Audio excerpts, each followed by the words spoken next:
Hello, good day, and welcome back again to Planet USA's weekly podcast. My name is Dini Lavan, and I'd like to introduce to you my co-host, Mr. Sheldon CPU, CEO of Planet. Welcome back, Sheldon. Thank you. Welcome to everyone who tunes into our podcast. Yes, welcome back. It has been a long time. Miss you guys. Yes, it's been a while getting this company off the ground. The many things that we need to get going just had us busy. Uh, Man, I know everybody's waiting on Martin to return. Martin is Yes. caught up with some personal stuff and some extracurricular work that he does as well. But he also misses you guys, and he listens to all the podcasts. But he does promise that he'll be available soon. We don't want to put a timeline as to exactly how soon is soon, but he will be returning. Yeah, a special, shout out to the iHeart Radio crew, Canada Basketball. You know, we love you guys. We thank you guys for the support. Clark Squires, Yes. as well as also a member of the board or international business advisor, and Clark also tunes in regularly. I have an aunt that has started tuning in, so Aunt Lou, welcome to the podcast, and thank you so much for listening to our podcast. Thank you, Sheldon. And thank you to all our loyal listeners. So, Sheldon, I know you said you wanted to talk about preparation. Yes, I think it is a key thing to talk about now because we're preparing to launch a company on a global scale. And the preparation to do it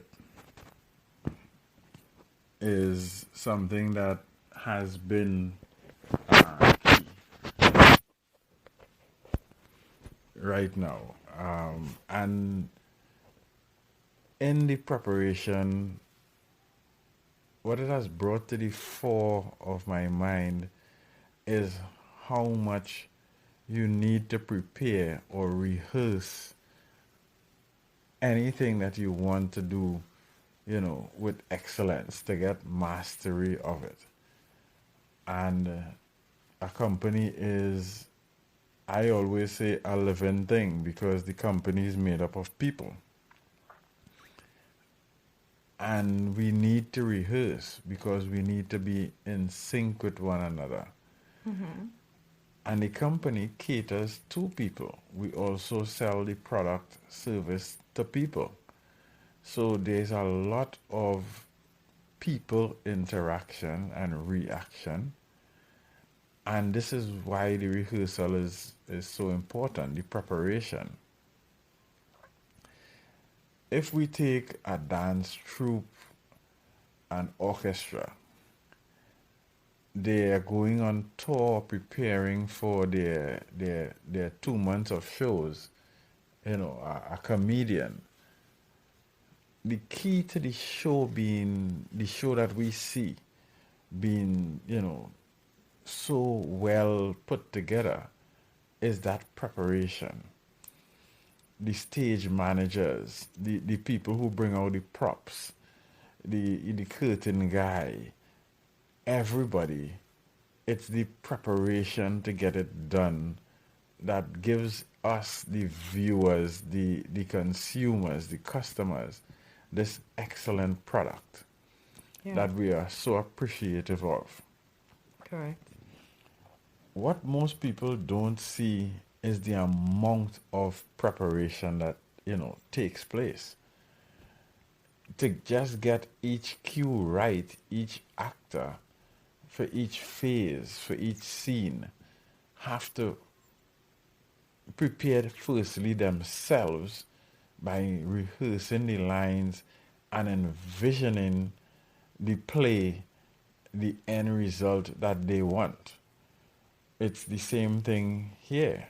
We have to envision the company, the customers' reactions, the launch, the sales, everything. And we have to see it so clearly in our minds before we can actually execute towards that goal of that vision in our minds.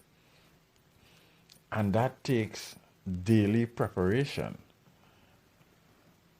You have to daily look at the long term vision, medium term, and short term goals.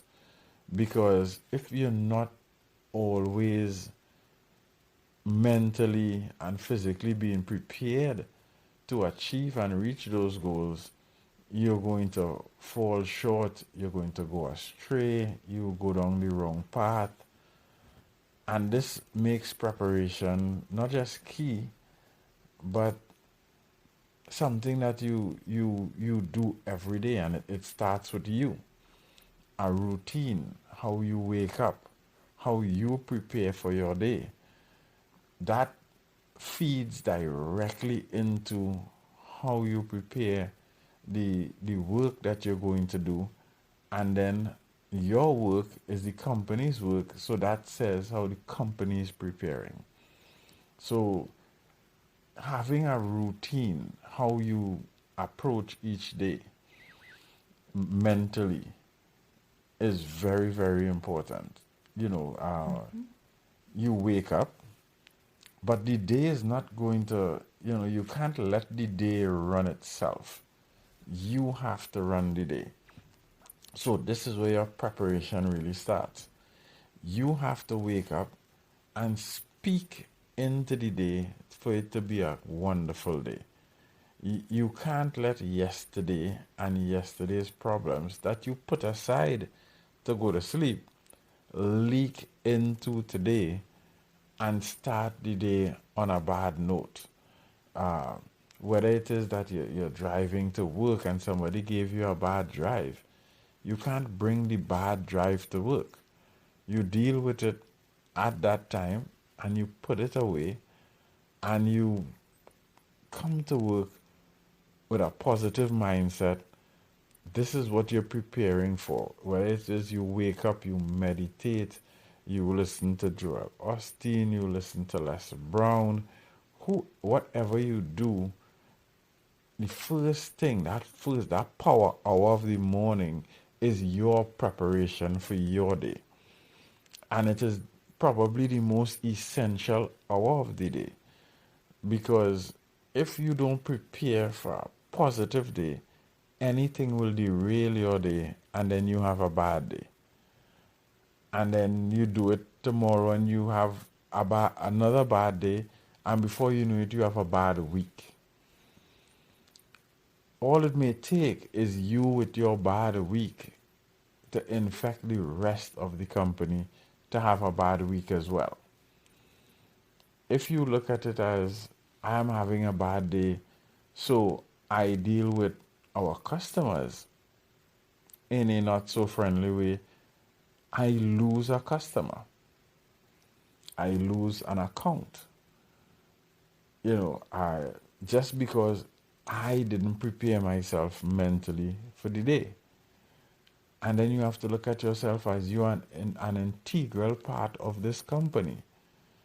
And for the company to have a good day and a good week, all parts must have a good day and a good week. So it's all about having a positive mindset. Yes, a positive mental mindset and bringing it into action. Don't just, I am thinking positive. Make positive actions. You know, Speak affirmations. yes, and then act it out. Too often, what we do is we start off the day with a prayer and affirmations, and then we don't do anything positive. And we get there and everything we do and say from then on is something negative.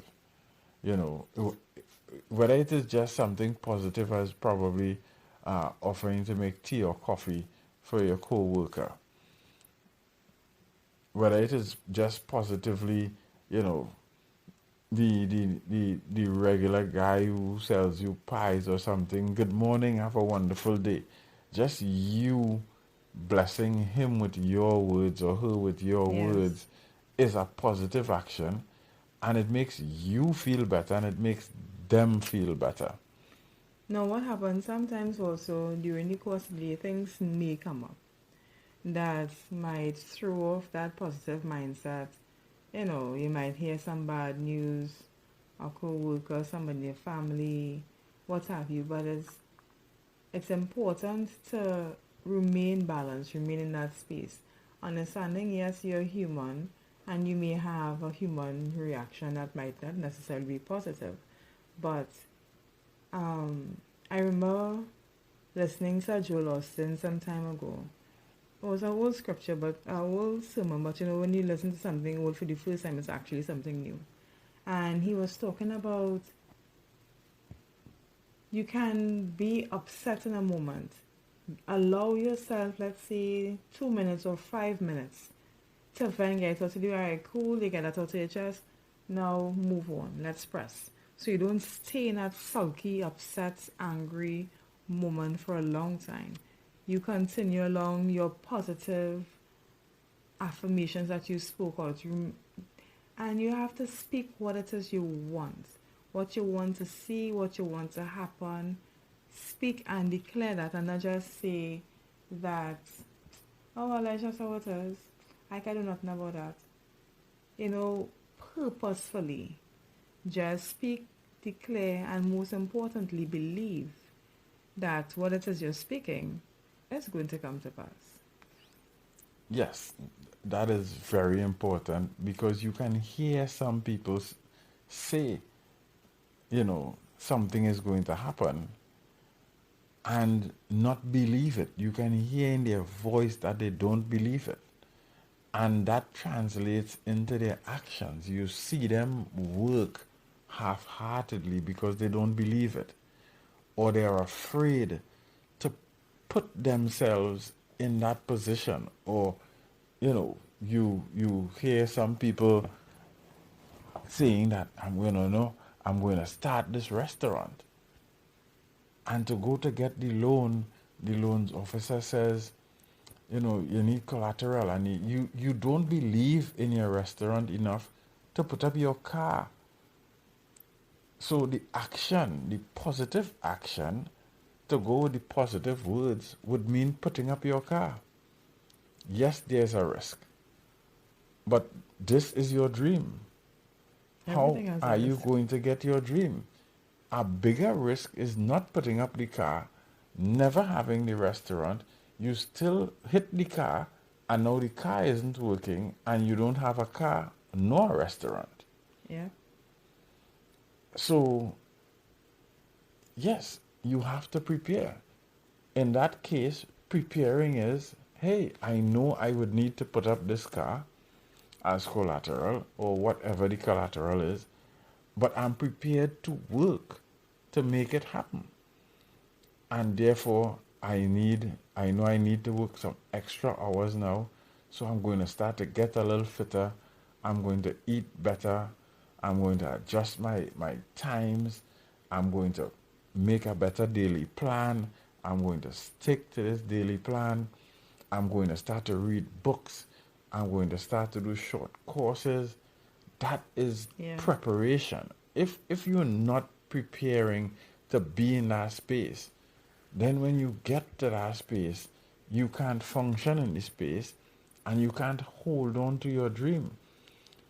If you didn't empty your hands, when they put the blessing in your hands are still filled with yesterday's and last year's things, and therefore you can't close and grip and hold on to that vision, that dream that you have been trying to speak.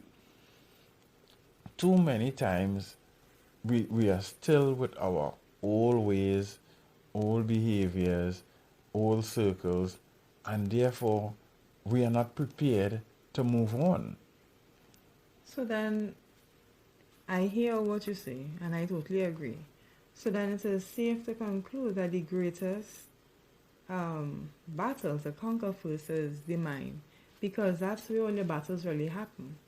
You have to really have that. You have to set your mindset to go after these things relentlessly, because that is your passion, that is your dream, and you prepare in your mind, I am going for this, and these are the things that I need to do and adjust, even if it includes adjusting the time that you wake up and how you do certain things and what space that you do certain things. You first have to conquer your mind, putting your mind there and letting you know, hey, this dream is too important. It could be even something as simple as with your health. You want to make adjustments to your health, so then therefore you have to be disciplined. And the two works in tandem, having the right mindset and having the discipline to do that. That is so correct. Your biggest battle is yourself.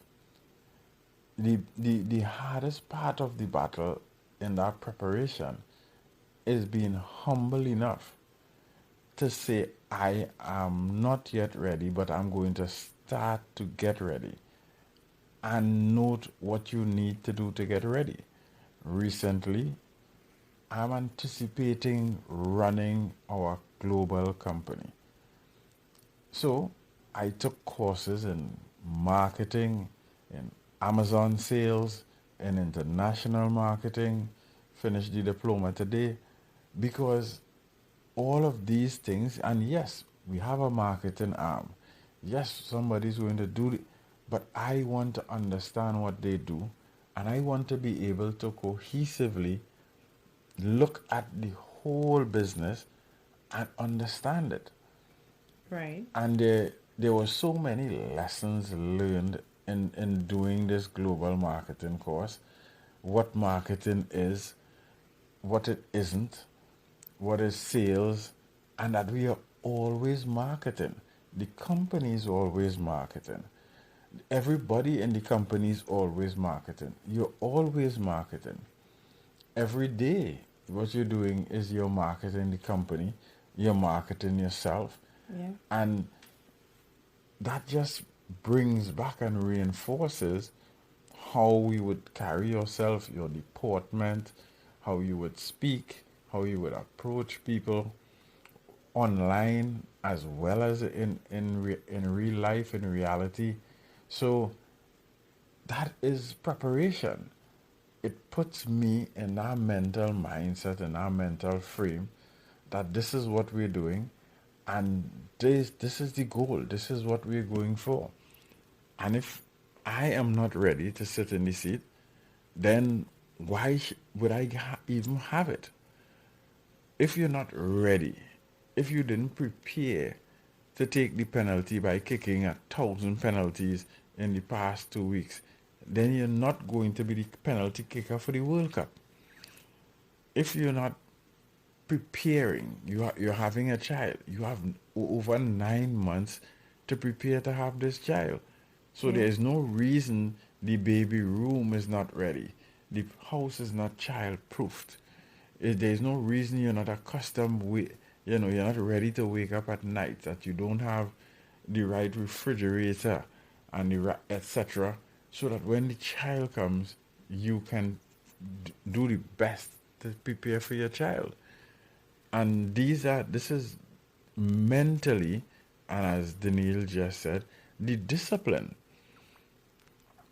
Motivation really only works for a while. Then you need discipline to keep going. Yeah. So the motivation gets you up in the morning, and the discipline carries you throughout the rest of the day. Correct. And if you think, oh, my motivation dropped, then it is up to you to self motivate. Not just that, but you also have to have the right people in your environment. I can't even emphasize on that enough, because sometimes you can be in a circle with some energy vampires that just suck all the positive or their dreams and everything. So yes, you can talk to persons about your goals and your dreams, your aspirations and so forth. But you have to speak that to other persons who are like-minded, who have that same kind of energy. Because even from past experiences, I had this friend before. When I finished talking to that person on the phone, I used to feel tired. I felt for Gatorade. And then like a good 2 hour nap. That person used to just zap it. Always complains, nothing going right. When it is you're in a group or you're talking to one or two persons and they're so positive, their outlook is so refreshing, and it's like, yes, and have you ever thought about this? Probably you could tweak here and see. And they give you ideas and it's like, oh, you know what? You know, I never really thought about that. These are the people that you need to surround yourself with. So keeping a positive mindset, keeping that energy and so forth is also dependent upon who you have in your close circle. Who are you spending that time with? You also have to take a deep look at that. If it's somebody who will start off a conversation telling you, well, the issue is and the problem is, and telling you all the reasons why this cannot work, and they've never tried to do something like that, then that is a problem. But you don't want to be in that space with somebody who, just negative and will deter you from what it is you're supposed to do. So you're quite on point, Sheldon. And by the way, congratulations again on your achievements. I'm very proud of you. Yes, I think learning is a lifelong, something that is lifelong. When you start to learn, you realize how much you don't know, and how much you know is probably the size of a pea, and there's a whole world that you will never know and never master. So you can't ever stop and say, I'm learned.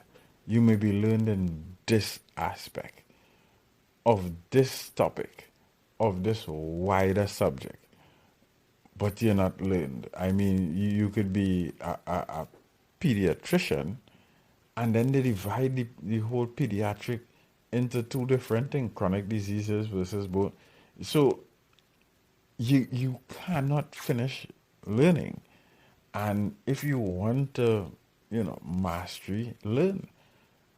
And these are the things to self motivate you to go on. Oh, I did another course. So, yeah, now you're motivated to move on. And strong man or strong woman, Daniel's last point, your circle is so key in your preparation. You need a circle who, when you say, I'm going to learn to ride a bike, they're like, yeah, this is so good, and you should do this, and if you do this, this will get. Rather than a set who is going to say, you could fall, you might bruise your knee, because they're taking away from your experience, and they're really doing that because they are afraid of new frontiers. They are afraid of stepping out of their comfort zone.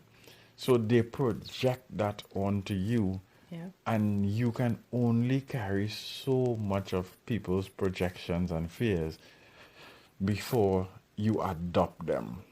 So Yeah. it is really important. I read sometime this week, and I can't remember exactly how it went, where they were saying, um, you know, don't talk goals and aspirations in the wrong room, because it Yeah. sounds like boasting. When you're really just saying, I want to get here, I want to achieve this, the room with the wrong people are going to take it the wrong way. Correct. And you need to find yourself in that room where, when you say, I'm going to learn to ride a bike, they're telling you what other bikes you can ride. And oh yeah, when you learn to ride, you should go and ride on the trail, and you should ride. People who are encouraging you to take your goals even further, to make them bigger, would be so much of what I would call a preparation aid. They help you prepare. Right. They help you get in that mind frame. They tell you stories of how other people learn to ride and have started riding and go riding all over. They would tell you, Yeah, riding is good for you. The president of the United States still rides a bike. Even though I think he has fallen off the bike once, but he gets up and he continues riding the That's part bike. of learning. That's part of the Right? experience. He's a avid rider of bicycles. And the best bike cyclists can fall. Yes, What they do. they do is get back on the bicycle and continue riding. They're prepared. If you think you'll fall, prepared for a ride. Put on the helmet, put on a couple of pads, and get on the bike. As the topic is today, prepare. We have to start to learn to be prepared. And preparation never ends. If we prepare tomorrow to launch the company, then every day we need to prepare to run the company, to expand the company, to deal with our customers, to deal with our providers of raw material, to deal with marketing, to deal with sales, to deal with, the feedback. So there's always preparation because there's always activity and there's always going to be greater goals when you achieve your first goal. Yeah. Now your medium term goal becomes short term and your long term becomes medium, and you need to set a new long term goal, so you have a whole set of new preparation coming again for you to go after and get done. No, as you said that, it just reminded me, I wanted to say something, just add to what you said earlier on about learning. Because what you would have learned in 2008 may no longer really be relevant today. Because things change. I mean, that's the most constant thing in life, that is change. So, yes, you may have gotten a PhD in 2008 and you might be a specialist in this particular area. You still need to go and see what has happened in the last 3 years, in the last 5 years, in order to stay relevant, because things continue to change. Diseases, bacteria, viruses, they are so much more advanced. There's new technology that you can't seem to keep up with. Your phone updates and so forth. So there's no age limit to say, okay, I am now 67 years old, I'm going to stop learning, or my time for learning has finished. As long as you're alive, you learn new things every day. That saying where you learn something new every day, it's not just a saying, it is a literal thing. You learn how to cook a different meal. You learn so many things, even about your children, sometimes about yourself. So, and just to re-emphasize on a point you made also, the President of the United States who enjoys riding bicycles, and he fell off. The lesson to take away from that is he did not stay off the bike. He got back up, he got back on, and he continued along his way. So sometimes, yes, the breeze may be kind of blowing stronger than yesterday or even earlier when you started riding. And you may get knocked down, you may stumble. But the thing is never to stay down, to get back up. And sometimes you just go back to your plan and you see how long where you are along in your plan, and there's nothing wrong with tweaking. Because as Charlotte just said, sometimes your long-term goal becomes your medium goal, because your medium goal has now become your short-term goal. And it just goes to show that things are changing. Your customer base is becoming younger, so your target audience, their needs might be changing as well. And it's just to be able to meet that growing and ever changing need. So you just always have to have an open mind, regardless of whatever product or service you're in. Even if it's a teaching, education, the persons who you'd have taught 10 years ago is different people to who you're teaching now.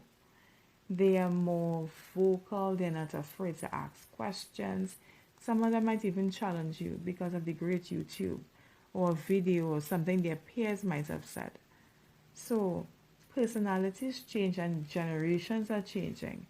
So you just always have to be there in that space, willing to adapt, willing to adjust, and remembering that not every setback is a negative thing. Because even in our experience preparing to launch the company, setbacks are just bringing new and better opportunities. So I just say embrace and trust in timing. Yeah, I would like to close off the whole talk on preparation with saying you can't be prepared for every single thing that happens, but you can keep preparing for every day and have an emergency plan, which is a form of preparedness. Even if the emergency does not come today, keep planning. If you take, say, an eye doctor, we looked at a video. Eye surgery for cataracts keeps changing. There are new lenses coming out. So even the eye surgeon who does cataract surgery, 15 years ago, it was a manual surgery. Now it is a laser surgery. Now the lenses Yes, are changing. Now they have lenses that move and help you see at different distances. So even that person who is an expert in his field has to go back and learn and keep preparing for the next tomorrows. The tomorrow is always a a value that can change. correct. So you need to always be preparing for your next tomorrows. That's my say on preparedness and getting prepared. Remember to every day prepare for the day and prepare the night before. Yes, Rehearse it in the morning again when you're going through your morning routine. Make sure you have 15-20 minutes where you can, whether you're listening to a podcast or something that helps you get your mindset to go through the day with some word that you can, when something happens, go back and that word pops back in, that sentence, that phrase, you know, pops back in and brings you back from the side where it's negative and brings you back into the positive side so you can remain having a positive day, a positive impact on those around you. yes, so correct. And before we go, I'd just like to say a big, big shout out. Sorry, in the shout out segment, I didn't big you all up before. The whole Penet and Title 9 crew, you all are so diligent, patient, and your energy is so fresh. You know, just want to say hello to everybody in Title 9, please, Title 9, Peanuts USA, and all of our supporters, our family members, our loved ones, our partners, our potential partners. You know, we just want to say hello and shout out to you all. Yeah, and Mark, I actually have the questions that I'm going to ask you, and the questions. This is the two questions. What is your name? Where do you work? And I will figure out the other questions after that. So you can use those two to start to prepare. I don't know why you keep on picking on Mark. Mark is my friend, leave him alone, please. Oh, Mark and Mark, real good buddies. And hello to Miss Bridges. Hope you have a good weekend. All right, so thank you very much for tuning in to another podcast. Martin, I hope you have a good weekend. Don't overwork. Sharon, don't go too easy on him. All right, love you all. Stay tuned for the next podcast in the week coming up, and take care of yourself and look out for us. Don't forget to check out our website at pen-itusa.com. Have a great one. Have a great weekend. Bye.